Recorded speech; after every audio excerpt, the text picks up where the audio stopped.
Welcome to Outkick the Coverage. I'm Ryan Glasspiegel. We're joined by Bobby Burack. We've got my dog Rory on the side, trusty companion. He goes where he wants, so there's really nothing I can tell him not to be in this video. Today we're going to be discussing HBO Max's launch. We're going to be discussing Amazon entering the podcast wars, and we're going to be discussing the story that I wrote earlier this week on Outkick about 5 long shots that you should put a little money on for this NFL season. Let's start with HBO Max. They launched earlier this week. What were your first impressions, Bobby? Well, first of all, I see you wearing another hat on video again. You're trying to get that one past me. I'm not trying to get anything past you. I can't go and get a haircut in my state, and I can't style my hair in a way that looks presentable on camera, but go on. Yeah, so I think the HBO Max situation is really fascinating because, it really has a library, Ryan, that offers a little bit for everybody. You have the entire HBO library, which includes their legacy content like The Sopranos, The Wire, Game of Thrones, Boardwalk Empire, and you have all the new stuff that's going on right now. I Know This Much Is True, the Bill Maher, John Oliver shows, and all the ones that are coming this summer. You can watch those live. So anyone that has HBO, whether it be through cable or HBO Now satellite, you might as well make the switch because it gives you everything for the same $15 a month, plus all the new stuff, which includes the DC Universe, the Lord of the Rings, Friends, The Big Bang Theory. My concern, though, however, is that how are they going to get people to leave Netflix and Disney Plus, Amazon Prime, and Hulu to switch over to their service? Because I can't imagine there's a lot of people that are looking to add an additional fee per month. If you already spend $13 a month on Netflix, $12 for the Disney package, you're already over $20. If you add another $15, then you're kind of at the point where, wow, do I really want to spend that much on 3 services, or should I just go back to Comcast, DirecTV, or Dish Network? I think HBO Max is going to have to get people to switch over, not just add additional, because there's just not enough people that are looking for new services. We haven't even mentioned Peacock that's coming up, which is going to have a free tier. Apple TV, they have their own, and that's pretty cool. Plus, you can get that free with a lot of new Apple devices. Sony, they have a free version. There's just too many, I think, for HBO Max to stand out amongst the pack. Yeah, there's going to need to be some show that really captures the public's attention like they had with Game of Thrones. Now, I don't know if there's ever going to be anything like Game of Thrones again for anybody, let alone just HBO. But I mean, yeah, when they revive the Game of Thrones franchise, or the prequel or sequel, or like Game of Thrones in outer space, or Game of Thrones like DC crossover, like they're going to get people into it somehow that way. Well, and the thing about that is they have the House of Dragon coming up, which sounds like it's going to be based off George R. R. Martin's source material. So history says that will be pretty good. But Amazon, they're going to counter with the Lord of the Rings prequel, and Lord of the Rings has a much better perception out there right now than Game of Thrones, because the last time we watched Lord of the Rings, we saw The Return of the King, which is one of the greatest movies ever. The last time Game of Thrones was on air, that final season, people are still mad a year later. So Lord of the Rings is going to come in with an advantage. Oh, not to mention, HBO is promoting Amazon's series by airing the Lord of the Rings and Hobbit films on HBO Max, which I don't understand at all. Yeah, well, here's the thing. I mean, it's really difficult for me to put my mind in the consumer here because I have HBO through Comcast, and because of the deal that AT&T and Comcast made, I'll get HBO Max through Comcast. There was going to be no way that I was going to bother canceling HBO through cable and subscribing to HBO Max. And I don't even think that would really ultimately help HBO in the first place, because I'd wind up buying it through Roku or Amazon or whatever whenever they make the deal. And so, yeah, to your point, they're going to have to be creating new customers from outside the HBO universe. I don't know how many of those there are. They really got held up by the Justice Department blocking the AT&T Time Warner merger for like 2 years. They've been wanting to do, they wanted to beat Disney Plus to market. They couldn't because of the government. And I wonder how long being a late mover, how that's going to impact how they succeed. Let's move on to Amazon, which you've already talked about a little, but as they're part of their ongoing journey to trying to be everything to everyone, it sounds that they're going to get into local podcasts from a news and sports perspective. That was reported by Sarah Fisher at Axios. What was your first impression when you saw that story? Yeah, I like it because Spotify is likely to pull away as far as high quality podcasting. There's nothing that Apple can do to counter outside of just offering it preloaded on the Apple devices, because Spotify, they have everything Apple has plus more, which is now going to be at the end of the year, the Joe Rogan podcast, which is #1 at Apple. So if you're just looking for general podcasts, you're going to choose Spotify over the competitors unless you just haven't heard of Spotify. But this is a way for Amazon to counter. I love the idea of adding local podcasts, and particularly sports, because, Ryan, I was tweeting about this a couple days ago, and a lot of people thought that it made sense. What Mike Francesa and Mad Dog did on national or on local radio for years on WFAN, there's room for a New York sports podcast to break out, because a lot of people getting in Ubers, taxis, and stuff, they're now just listening to podcasts and music on their AirPods. I think a show like that would do really well, really fast. Same for markets like Chicago, where you're in, a Cowboys podcast, because those guys, they don't care about national sports. If you're a Pittsburgh Steelers fan, you don't want to hear about LeBron James Tuesday night outing against the Pacers that he won 87-83. You want to hear about Steelers 12 months out of the year. This is a way for Amazon to capitalize on that. Yeah, here's the thing though. Well, first of all, I want to correct you one thing with what you said with Spotify. I don't want to get into a big discussion about this, but I listen to Apple over Spotify on podcasts because you can skip without paying. And so you can skip all the ads, but on Spotify, you can't unless you're a premium subscriber. And so that's one reason why I do Apple over Spotify. But with regards to Amazon, we had a little bit of an internal debate about this, you, me, and Quay, where it's like, would it be a better idea for them to acquire a whole radio company? So there's iHeart, there's Entercom, and there's Cumulus, which combined own about 1,500 stations in America. They own the most stations in the biggest markets. And if you wanted to buy all three of them and combine them for parts or whatever, it would cost Amazon probably under $1 billion. And so there's that option, or you do what The Athletic did. You just go city by city by city. I'm going to hire Francesa away from Entercom. I'm going to hire Danny Parkins away from 670 The Score, and on and on and on. I think it would be better for them to just acquire a company, because then you get the ad sales relationship too, as well as the talents. What do you think? No, I would disagree, because with podcasting, just acquiring those radio networks, a lot of those podcasts aren't going to take off. The reason that some of them do now is because they're conveniently on the background when you hop in the car or are listening and your office.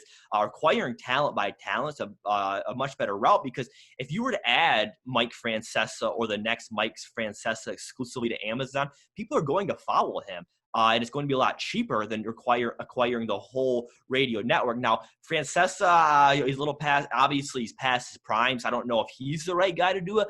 But the next Mike Francesa, if that person does exist, to me, that's the route to go. And you brought up something about iHeart.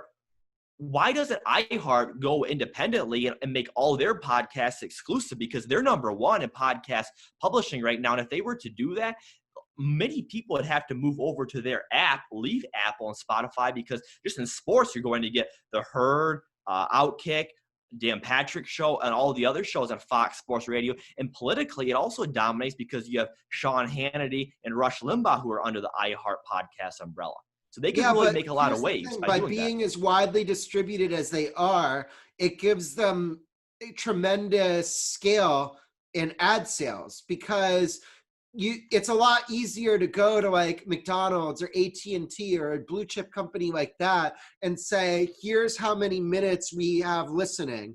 And if they move it off Apple, move it off Spotify, move it off Google, their scale is going to go down and what they're going to be sell is going down. And they don't really have to pay Apple or Google or Spotify anything out of like the ad reads that they sell that go into those podcasts and get distributed by them. And so I don't see why they would move it off, but I do understand like kind of, okay, you want platform exclusivity, so then you can sell that platform to somebody else wholesale. Well, I also look at the video version because Spotify is going to take the full show and on demand of the Joe Rogan experience off YouTube to their platform. If iHeart were to take their clips of some of their radio shows or shows that they have partnerships with just to the iHeart app, again, that iHeart app It's the would become same thing, highly though. I mean, appealing. Spotify has the scale that they're building with Simmons and Rogan, etc., and they own the platform. And so I get what you're saying, and it's an interesting. It's like goes to like whether ESPN would want to put something on ABC or Right. ESPN. On ABC, more people will watch it. On ESPN, it contributes to what they sell for their subscription price. And so you kind of have to balance. And right now, I think there's like a shift where ESPN is taking stuff and moving it off of ESPN and onto broadcast. So yeah, there's always going to be an inherent tension of, do we want to own, how much do we want to own of it versus how much do we want people to see? Let me ask you this. So Joe Rogan is the biggest podcast player going. He's the Howard Stern of digital media. Who's next? Who should Spotify, Amazon, Apple go get? Because Rogan's off the board. Who's next? Well, NPR and the New York Times dominate this stuff by like the virtue Okay. of their institutional credibility. So it's like difficult. I don't even know on, I'm like, you kind of sprung this on me, but I don't know who hosts like This American Life or The Daily on New York Times. I just know that they do well every day. So it's like, how much of that is the extent of the legacy brands pushing it versus how much is the talents who create that podcast? And if you think it's the talents, then it's them. But if you think it's the institutions, then you have to go down the list. To me, it's the Ben Shapiro show. Now, you'd probably have to acquire the entire Daily Wire site or at least podcast network, but that's the game changer on the market right now for somebody. Now, Spotify has tried to remain apolitical. At least they say they have. I don't know if I agree with More that. people listen to Ben Shapiro than call her daddy. I don't know that that's true. I think maybe not now because Caller Daddy's beating Joe Rogan according to Apple right now. But Caller Daddy, there's obviously a debate right now about their IP, their property, who owns it. But of course, if they were on the market, that would be a game-changing gift for somebody. And I expect at some point that probably will happen. Yeah. Okay. Let's move on to NFL futures. I wrote a piece for Outkick earlier this week. 5 long shots to sprinkle some money on. Here's what I picked. I did Packers at 25-1, Titans at 30-1, Cardinals at 45-1, Texans at 50-1, Lions at 70-1. What do you agree with? What do you disagree with? I love the Lions pick. I mean, I don't agree with it though. I hope so. I don't think the Lions are going to be any good this year. I think they're probably going to be bottom, at least 7 in the NFL. The one that sticks out to me is your Packer bet. You have that as number 1. There's a lot. I didn't list it in order of how Okay. much I like the bets. I just did it in order of lowest Okay. to longest shot. Okay, because to me that one makes sense because the Packers are being undervalued. They had a bad off season. For the most part, they didn't address their wide receiver needs. The Jordan Love thing is going to cause more drama than good. But this was a 13-3 team, and it can win in a lot of different ways. The defense, for the most part, last season made plays when it needed to. That run game was one of the most efficient in the NFL. And another year with Aaron Rodgers and Matt LaFleur, he should be even better than he was last year when he was at least a top-tier quarterback. He wasn't Patrick Mahomes, Lamar Jackson. This is an all-around team. And I wouldn't be shocked if the Packers end up with the first seed, and that's more valuable than ever now because only the first seed in each conference is going to get a bye.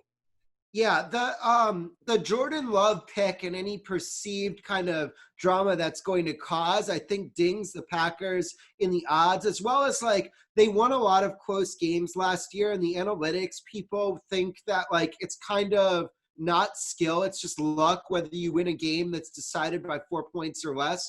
I think that it's more skill than the analytics people think it is, but I think that Jordan Love is going to motivate Aaron Rodgers to want to stave him off. I could see the Packers using Jordan Love in like a Taysom Hill role where they throw the ball to him and he's kind of like a gadget runner in the offense in the years before he takes the reins as the quarterback. That could be interesting. They added another running back in the draft. Now, look, if you look at the receivers after Devontae Adams, it's not a good receiving core. It might be the worst 2 through 5 receivers in the league statistically, but Yeah. Devontae Adams is pretty good. And maybe you're just like hoping that people like Alan Lazard and Marquez Valdez-Scantling take a step forward. The one bet that you have listed, I want to get the exact odds right, is Houston plus 5,000. Everyone's down on Houston. I don't understand what the reason is because, yeah, they lost DeAndre Hopkins, right? We've seen so many times star receivers leave and it not matter. Deshaun Watson, for my money, is going into this season as the second best quarterback in the NFL. This team was beating. You think Deshaun Watson's better than Lamar Jackson or better than Patrick Mahomes? Better than Lamar Jackson. Patrick Mahomes is in a league of his own. But I got Watson number 2. And when you have the quarterback right, that wipes away most, if not all, of your blemishes. I expect the Baltimore Ravens to have some hiccups early on because it's hard to regain that momentum they had last season, especially after that playoff run. If Houston can end up in a weak division with the second seed, I don't know that they don't end up in the AFC Championship game. Brandon Cooks, Randall Cobb, those guys can play, especially with Watson. If Brandon Cooks healthy, he's not that much of a downgrade if you pair him with Cobb, what you have Hopkins. And a lot of last year's issues became when Will Fuller was hurt. Will Fuller's a star wide receiver. J.J. Watt, we assume, is going to come back healthy. I like this team. Bill O'Brien's a horrible coach, but whatever. Here's my logic on especially the Texans at 50-1 and the Lions at 70-1. So you buy them now, and I think there's like a good chance both of those teams at some point will be 25-1 or less. And so you buy it and then you sell like on like for a secondary market midway through the season. And if you do that, then you can like lock in a profit. Now, obviously, Stafford has to not get hurt, Watson has to not get hurt, but that was my logic behind those bets. The issue with the Lions is Matt Patricia. Has there ever been a coach that's done worse adjusting throughout the game that you can remember in the last 5-10 years? He's awful. The fact that he's back, the fact that Bob Quinn's back, that's embarrassing for the entire Lions organization. There's all those sell the team chants and signs at the Redskins games. Those should be amplified dramatically at the Lions game because the Ford family, they're horrible owners. They are. There's no way around it. Yeah, it's difficult to heckle a woman in her 90s who's part of an iconic American family. You have to understand that, right? No, I do. She's not done a good job since she became the quote unquote leader of or at least the head honcho of the Lions. Why is Bob Quinn back? And why was Matt Patricia hired in the first place? Because he should have been fired mid-season his first year. I think he's bad too, but never count out somebody who's desperate. And she like laid down the law. It's like, if we don't contend for the playoffs next year, you guys are out. And so he's coaching for his job, and we'll see how it goes. This has been Outkick the Coverage. I'm Ryan Glasspiegel. That's Bobby Burack. We will see you again soon.